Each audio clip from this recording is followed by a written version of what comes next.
Assalamualaikum warahmatullahi taala wabarakatuh. Saya ucapkan kepada Dr. Muhammad Imran bin Abdul Razak dan juga rakan-rakan seperjuangan yang lain. Pada hari ini, saya Al-Fatihah binti Muhammad Nasir dan rakan kumpulan saya akan membentangkan mengenai model pembangunan hartanah wakaf di Malaysia. Tanpa membuang masa, mari kita mulakan. Baiklah, saya akan menerangkan sedikit sebanyak tentang abstrak kajian. Mengenai latar belakang kajian, wakaf dari segi bahasa bermaksud terhenti atau tertahan. Ia juga membawa maksud kepada al-habs iaitu menahan. Tujuan disyariatkan wakaf adalah kerana pemberian harta benda wakaf itu merupakan sumber dari bersihnya hati yang tak campuri dengan keraguan-raguan. Hal itu merupakan bukti adanya kebaikan dan kedermawanan yang dikeluarkan kerana adanya rasa cinta tanpa adanya ganti sedikit pun dan berpengaruh pada pemberian kemanfaatan dan pahala yang berlimpah-limpah. Mengenai penyataan masalah pula, masalah yang dapat kami kesan dalam kajian ini adalah ramai rakyat Malaysia yang tidak mengetahui tentang kepentingan pengurusan hartanah wakaf. Objektif kajian kami pada kali ini adalah untuk mengetahui tentang kepentingan pengurusan hartanah wakaf. Seterusnya, mengenai metodologi kajian pula adalah sumber kajian yang kami gunakan adalah seperti Sabda Nabi, jurnal elektronik dan juga hadis. Dapatan daripada kajian kami adalah pengurusan hartanah wakaf di Malaysia amat memerlukan sokongan daripada pihak berwajib yang mengambil tanggungjawab penuh dalam pengurusan dan pengembangan institusi ini. Pihak kerajaan dan pihak berwajib yang lain perlu kental untuk terus berjuang dalam menangani masalah dan cabaran terhadap institusi ini supaya masa depan umat Islam akan lebih terjamin.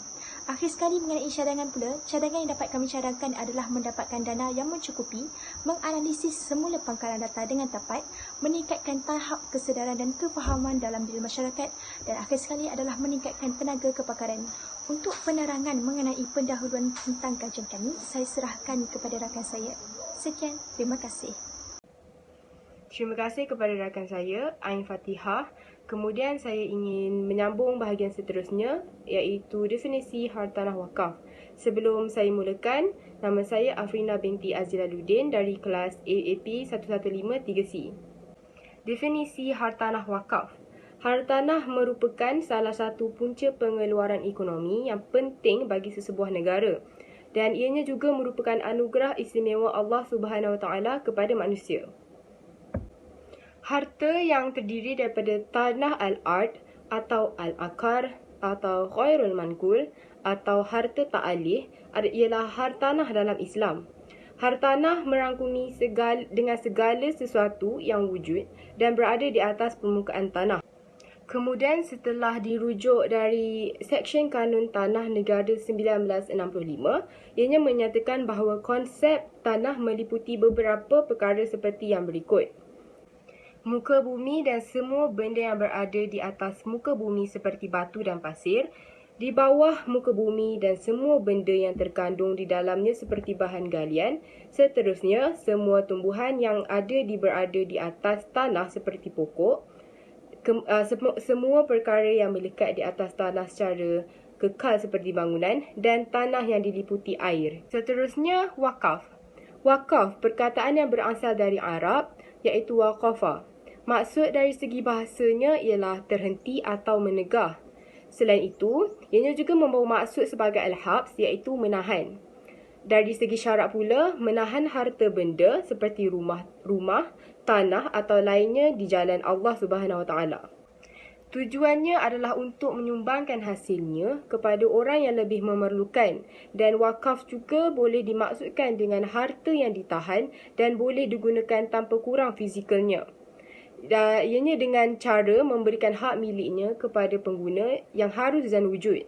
Ianya haruslah disertakan dengan niat dan harapan supaya pewakaf dapat mendekatkan dirinya dengan Allah Subhanahu Wa Taala.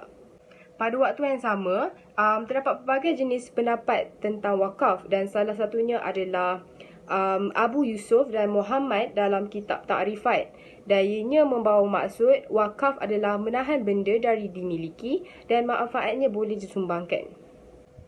Oleh sebab itu, pemilikan harta tersebut dipindahkan kepada pemilikan Allah Subhanahu Wa Taala. Selain itu, bagi ulama mazhab Hambali pula, iaitu Ibnu Qudamah, ia mengatakan bahawa wakaf bermaksud menahan yang asal dan memberikan hasilnya. Okey, itu sahaja daripada saya. Saya akan serahkan bahagian seterusnya kepada rakan saya. Terima kasih. Terima kasih kepada Ain Fatihah. Sekarang saya akan memperkenalkan diri saya. Nama saya Hazwani Natasha.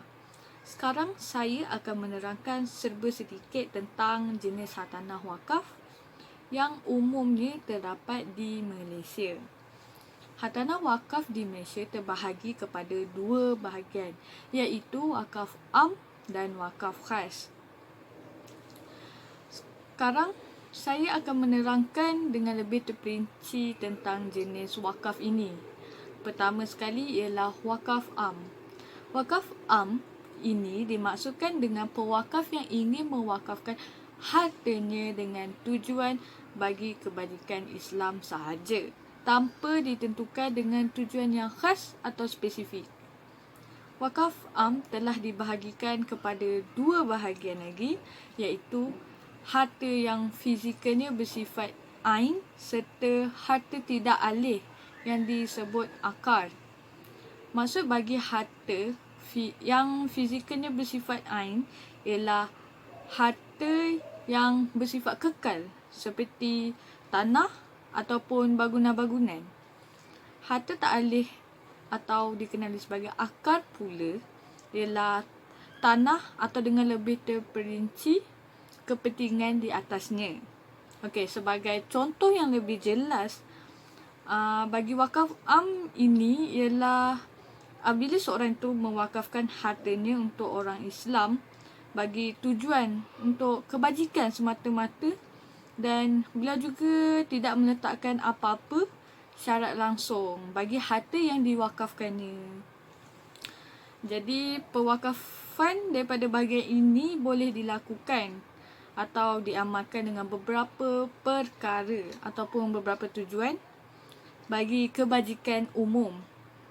Hal ini juga sekaligus dapat membantu untuk mempertingkatkan imej Islam serta masyarakat.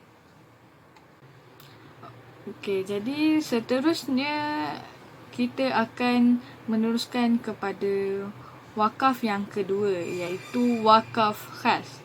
Jadi, apakah wakaf khas ini?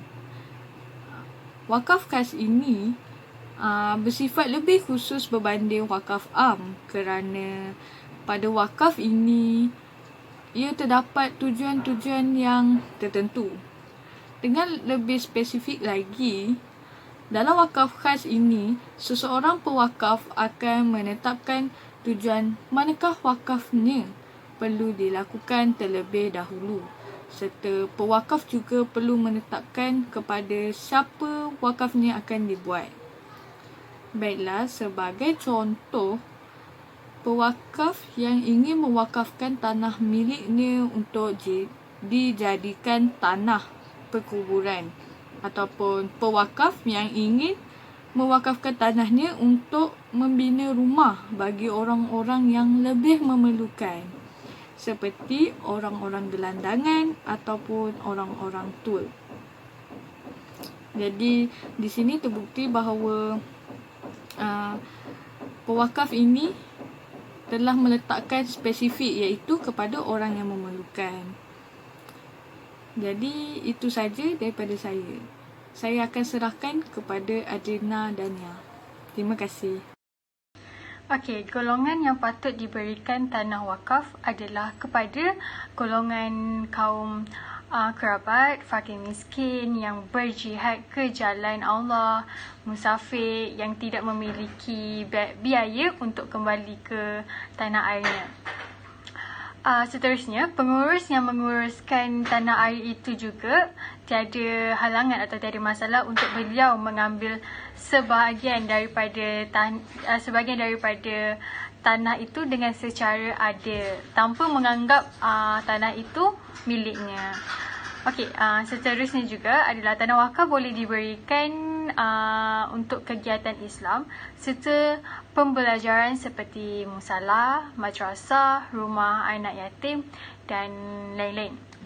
Okey, pentadbir wakaf perlulah menjadikan tanah wakaf itu sebagai salah satu cara takarub, iaitu untuk mendekatkan diri kepada Allah Subhanahu Wa Taala, dan ianya untuk kepentingan Islam. Okey, baiklah. So di sini saya letakkan jadual. So berdasarkan jadual ini kita dapat lihat bahawa Malaysia terdapat dua jenis tanah, iaitu tanah wakaf am dan tanah wakaf khas.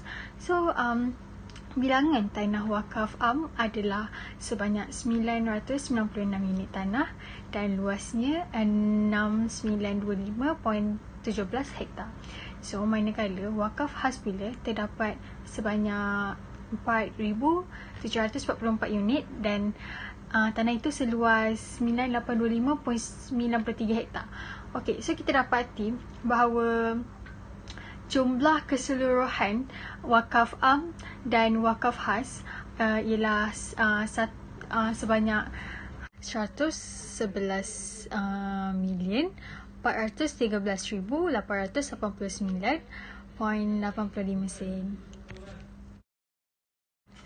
Okey, seterusnya adalah jumlah tanah wakaf yang berada di Malaysia dianggarkan bernilai 1 bilion serta jumlah keluasan tanah wakaf ialah sekitar 16,000 hektar.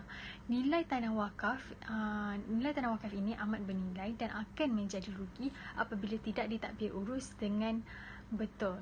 So, berdasarkan jumlah ini dianggarkan hanya 7.2% sahaja daripada jumlah tanah wakaf di seluruh negara dibangunkan. Manakala selebihnya 2.8 dibiarkan begitu sahaja. Okey, baiklah, seterusnya saya akan serahkan kepada Siti Nurkaisah. Terima kasih kepada Adilina Daniel. Seterusnya saya akan teruskan kepada kepentingan pelaksanaan yang diperolehi daripada pembentukan hartanah wakaf. Sebelum itu, nama saya ialah Siti Nurkaisah binti Abdul Rahim. Seterusnya, ia tajuk mengenai kepentingan pelaksanaan yang diperolehi daripada pembentukan hartanah wakaf. Seperti yang kita tahu, wakaf itu merupakan satu bentuk sedekah yang berterusan di mana harta itu perlu bersifat kekal seperti wang tunai atau tanah. Wakaf merupakan satu ibadah di mana ia menyerahkan harta yang kita miliki untuk kegunaan umat Islam dengan niat sebagai ibadah kerana ia dapat meningkatkan keimanan kita dan juga dapat mendekatkan diri kepada Allah Subhanahu Wa Taala. Terdapat beberapa kepentingan pelaksanaan yang diperolehi daripada pembentukan hartanah wakaf. Antaranya, secara umum kita dapat tahu bahawa ia dapat mendekatkan diri kepada Allah Subhanahu Wa Taala dengan meningkatkan iman kita. Selain itu, ia juga daripada segi pendidikan di mana ia juga dapat membuat tempat untuk menuntut ilmu seperti sekolah, asrama, perpustakaan dan sebagainya. Ini dapat membantu masyarakat untuk meningkatkan lagi perkembangan ekonomi dan selain dijadikan tempat sebagai menuntut ilmu, oleh itu hasil yang kita perolehi dapat digunakan semula untuk penambahbaikan atau penyelenggaraan bangunan tersebut. Oleh itu, hartanah yang diwakafkan dalam bidang pendidikan dapat meningkatkan lagi pembangunan negara kerana ia dapat melahirkan generasi yang berpengetahuan tinggi dalam mengharumkan nama negara. Dengan adanya pendidikan, ia dapat membantu seseorang meraih pekerjaan dengan mencari pekerjaan yang bagus untuk memastikan mereka mendapat keuntungan sendiri. Seperti yang kita tahu, dalam bidang pendidikan dan juga hartanah yang disumbangkan di Malaysia ni amatlah banyak kerana ia akan melatih ataupun ia dapat meningkatkan daya kecemerlangan dalam diri masyarakat dan dapat melahirkan masyarakat yang bertamadun dan berdaya saing. Sebenarnya mengenai kepentingan pelaksanaan yang diperolehi daripada pembentukan hartanah wakaf secara umum. Seperti yang kita tahu tadi di awal saya telah sebut mengenai dapat meningkatkan keimanan diri dengan mendekatkan diri kepada Allah Subhanahu Wa Taala.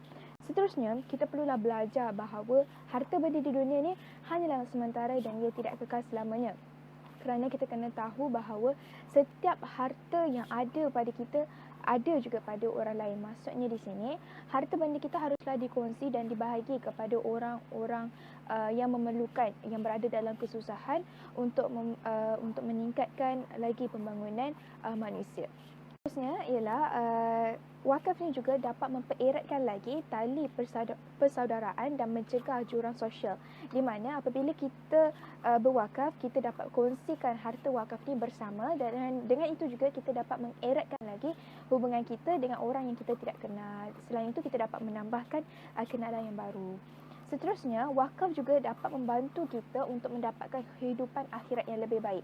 Di mana apabila kita melakukan wakaf ini, kita telah menjalankan satu tanggungjawab kepada orang yang memerlukan harta ataupun memerlukan kemudahan yang kita ada.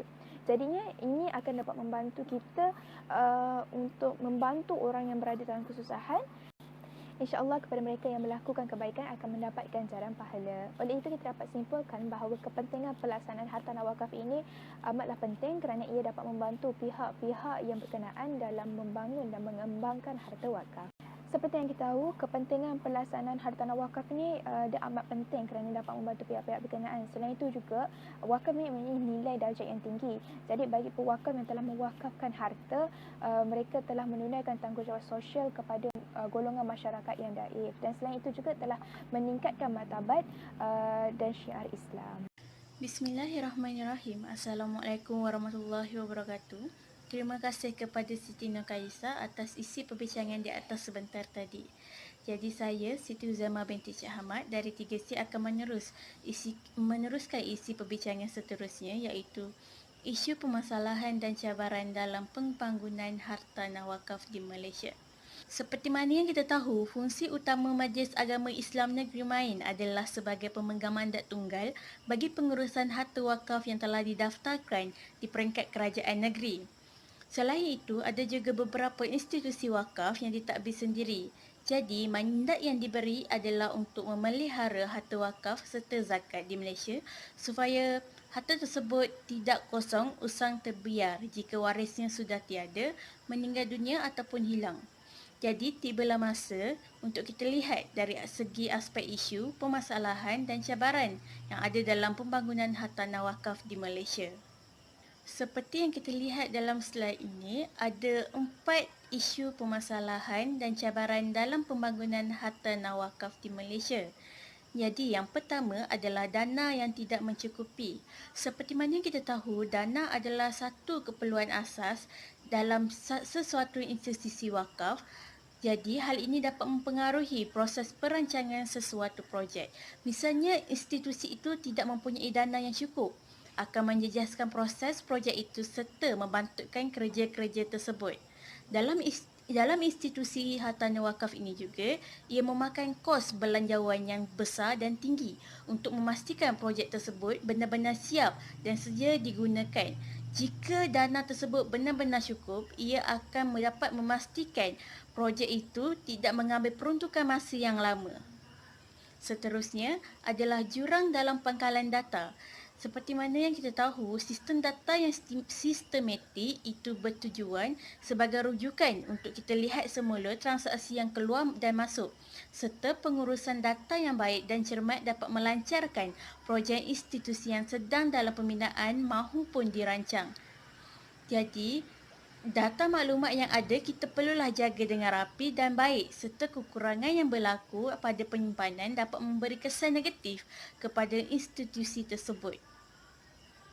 Selain itu, tahap kesedaran yang rendah dan kurang kefahaman dalam diri masyarakat juga menjadi masalah yang sangat serius. Hal ini kerana masyarakat yang kurang kefahaman dan kesedaran berwakaf dalam memahami ciri-ciri wakaf, mereka menganggap wakaf ini sama dengan situasi bersedekah. Juga mereka menganggap wakaf ini bertujuan beribadat dan hanya berfungsi kepada aspek keagamaan dan pendidikan semata-mata, serta mereka juga tidak pernah mengamal atau mengaplikasikan dalam kehidupan mereka. Akhir sekali adalah kekurangan tenaga kepakaran. Tenaga kepakaran sangat diperlukan dalam institusi bagi memastikan institusi itu berjaya. Jika tenaga kepakaran itu kurang, kebarangkalian untuk institusi itu gagal adalah sangat tinggi. Jadi, orang yang mempunyai kepakaran dalam bidang ini sangat memainkan peranan yang penting bagi menjayakan institusi wakaf ini. Jadi, apa yang dapat saya simpulkan di sini adalah hartanah wakaf ini adalah satu company yang sangat penting untuk kita memupuk semangat membantu orang yang layak dibantu dan salah satu cara untuk mendekatkan diri kepada Allah Subhanahu Wa Taala. Hal ini kerana setiap hartanah yang diwakafkan bila digunakan oleh orang ramai, Misalnya dalam pembinaan masjid yang kita wakafkan untuk kegunaan orang ramai bertujuan beribadat. InsyaAllah ganjaran pahala itu yang mereka dapat akan berbalik kepada kita juga.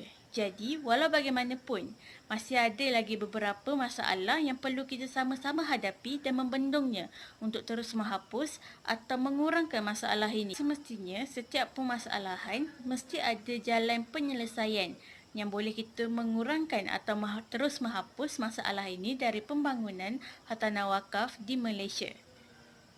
Jadi saya serahkan isi pembincangan seterusnya kepada Aina Hanani. Sekian, terima kasih. Terima kasih kepada Siti Huzaimah. Seterusnya saya, Aina Hanani binti Abdul Halim, akan meneruskan dengan cadangan penambahbaikan dalam pembangunan hartanah wakaf di Malaysia. Okey, terdapat 4 cadangan. Cadangan yang pertama ialah mendapatkan dana yang mencukupi. Okey, seperti yang kita tahu, hartanah wakaf menelan kos yang besar. Akan tetapi, hasilnya akan mendatangkan kebaikan kepada seluruh orang awam. Okey, kebiasaannya, Jabatan Wakaf, Zakat dan Haji serta Yayasan Wakaf Malaysia YWM akan menerima dana daripada kerajaan melalui Pelan Rancangan Malaysia. Akan tetapi, kebiasaannya dana yang diberikan tidak mencukupi berikutan dengan ekonomi.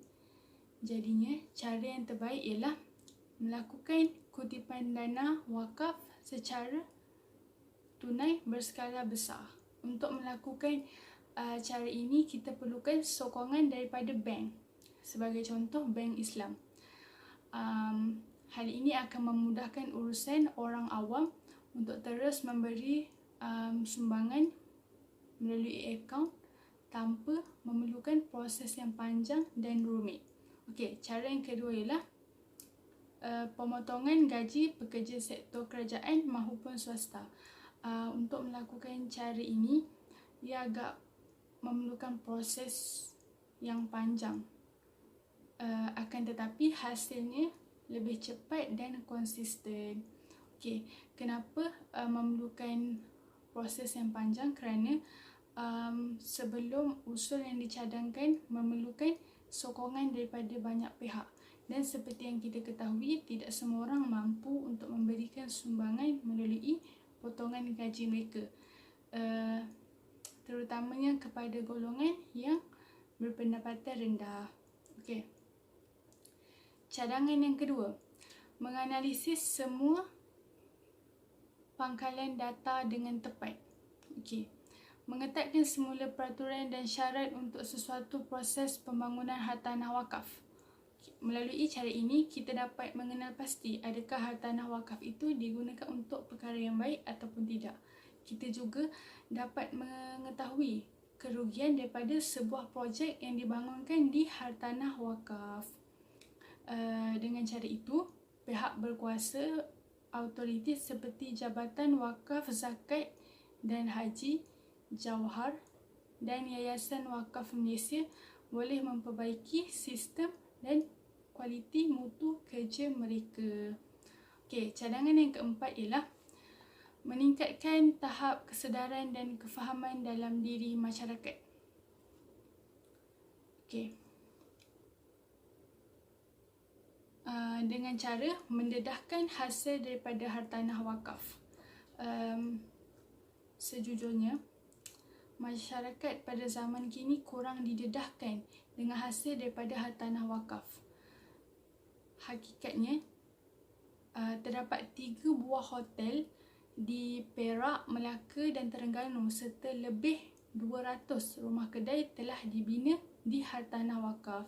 Perkara ini perlu diwar-warkan agar masyarakat tahu yang sebenarnya hartanah wakaf ni digunakan untuk perkara yang baik.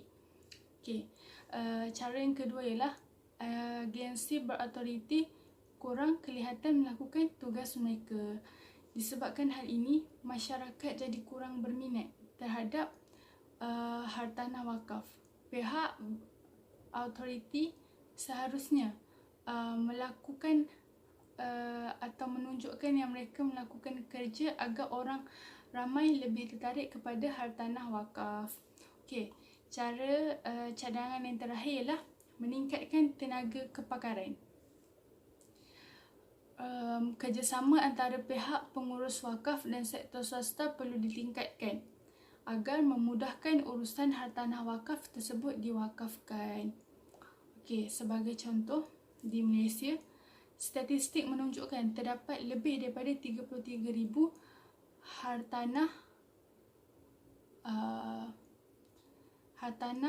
33,000 ekar tanah untuk diwakafkan telah didaftarkan kepada Majlis Agama Islam. Namun hakikatnya hanya suku yang digunakan. Salah satu pihak swasta yang boleh terlibat ialah syarikat perladangan. Okey, sebagai contohnya tanah wakaf di kawasan kampung ataupun peladangan. Pihak swasta boleh bekerjasama dengan sektor pertanian contohnya. Jadinya hal ini dapat meningkatkan peluang pekerjaan kepada golongan berpendapatan rendah. Selain itu, ekonomi juga dapat dipertingkatkan dan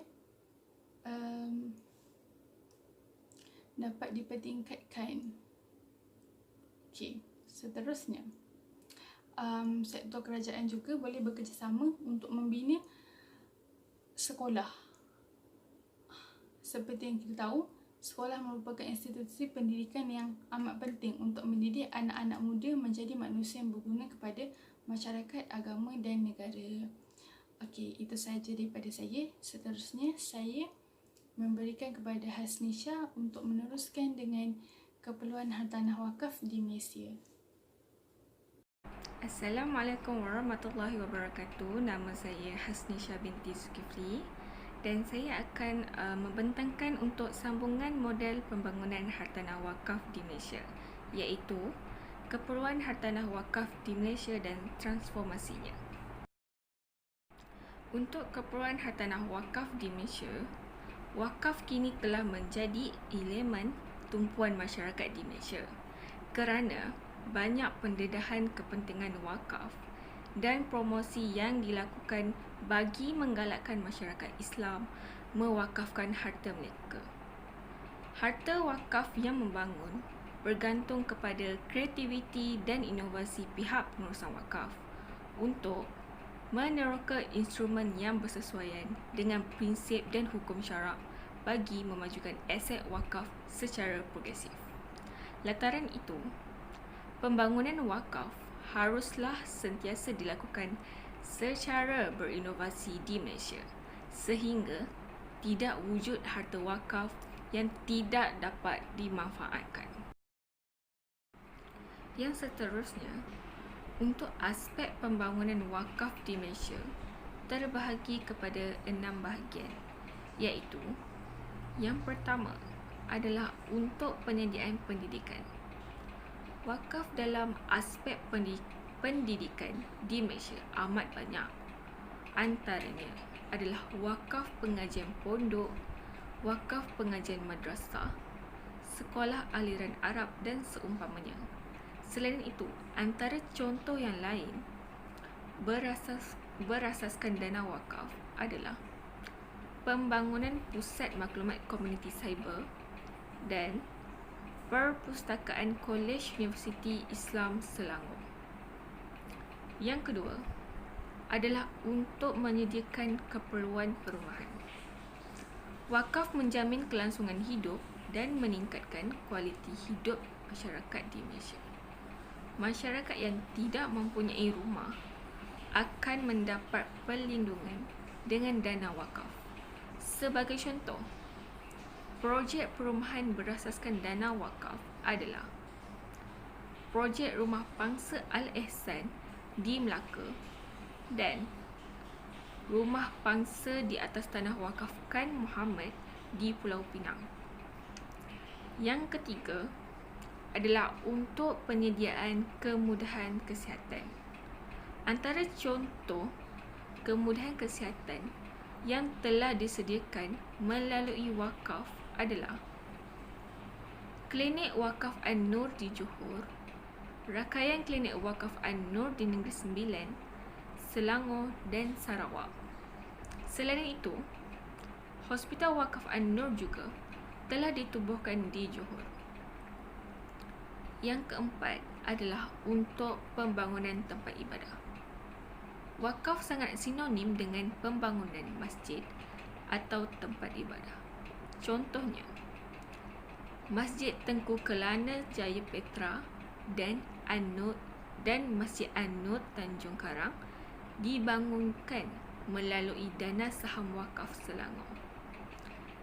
Selain itu, di Melaka pula terdapat pembinaan Balai Cerapan Hilal yang dibina di atas tanah wakaf di Tanjung Bidara. Yang kelima adalah untuk memajukan sektor pertanian. Wakaf di Malaysia juga dimanfaatkan untuk memajukan sektor pertanian. Contohnya, ladang wakaf di Johor yang memajukan tanaman sawit. Seterusnya, saham wakaf pokok dan ladang sawit di Terengganu yang diuruskan oleh Pertubuhan Kebajikan Anak Yatim. Akhir sekali, yang keenam adalah untuk menggerakkan kegiatan ekonomi. Antara peranan utama wakaf adalah untuk membangun dan meningkatkan ekonomi. Di Malaysia, banyak usaha pembangunan ekonomi berasaskan amalan wakaf.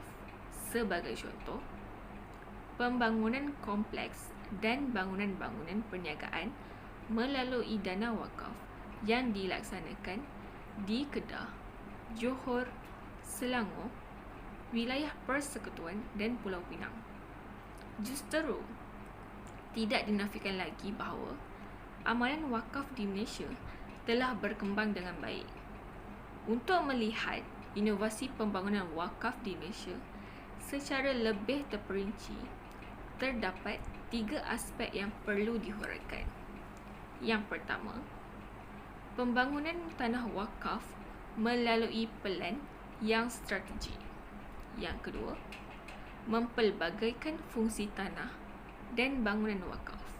Dan akhir sekali, yang ketiga, adalah untuk memperkasakan instrumen wakaf tunai dan pembangunan wakaf melalui kombinasi harta Baitulmal.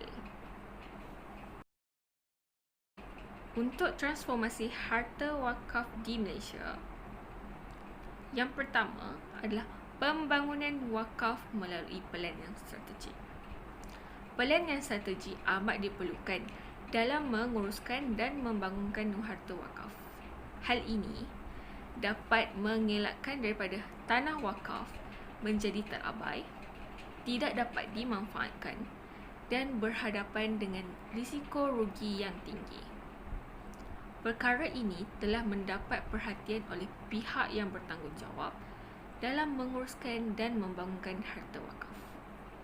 Antara masalah penting dalam pelan strategi adalah pembangunan wakaf lebih tertumpu kepada pembangunan dalam tema Islami seperti masjid, tanah perkuburan dan surau. Walhal, wakaf boleh dibangunkan dengan lebih baik dan dapat menjana ekonomi umat Islam. Antara pelan strategik dalam pembangunan wakaf adalah mengaplikasikan konsep istibdal. Konsep istibdal harta wakaf adalah memindahkan atau menggantikan harta wakaf dengan jalan penukaran dan jual beli agar harta wakaf berada di tempat yang baik. Pada asasnya, harta wakaf tidak boleh dijual beli. Namun, untuk meningkatkan potensi dan kelangsungan manfaatnya, di samping mengekalkan hakikat wakaf, konsep istibdal boleh diguna pakai. Sebagai contoh, jika tanah yang diwakafkan berada di kawasan pedalaman yang tidak strategik, maka dengan perancangan yang baik, tanah wakaf tersebut boleh diganti dengan tanah yang lain berhampiran dengan bandar. Dengan tindakan sebegitu, tanah wakaf tersebut dapat dibangunkan dan dimanfaatkan dengan sebaiknya. Yang kedua, untuk mempelbagaikan fungsi tanah dan bangunan wakaf. Banyak pembangunan wakaf yang memenuhi kepentingan ekonomi dan sosial yang merangkumi dari segi perniagaan, kebajikan, pendidikan, ibadah, kesihatan dan sebagainya. Kepelbagaian ini adalah satu bentuk inovasi dalam pembangunan wakaf di Malaysia. Contohnya, wilayah persekutuan mempunyai dana wakaf masjid, pusat pendidikan, rumah orang tua dan anak yatim, pusat perlindungan, bangunan pejabat untuk disewakan, pusat dialisis dan skim saham wakaf dapat dibangunkan. Yang ketiga adalah kombinasi harta Baitumal dalam membangunkan harta wakaf. Penggunaan dana Baitumal adalah bersifat pinjaman yang akan dipulangkan apabila wakaf tersebut berjaya menghasilkan keuntungan. Hal tersebut bukanlah sesuatu yang asing, bahkan ia mempunyai asas dalam sejarah Islam.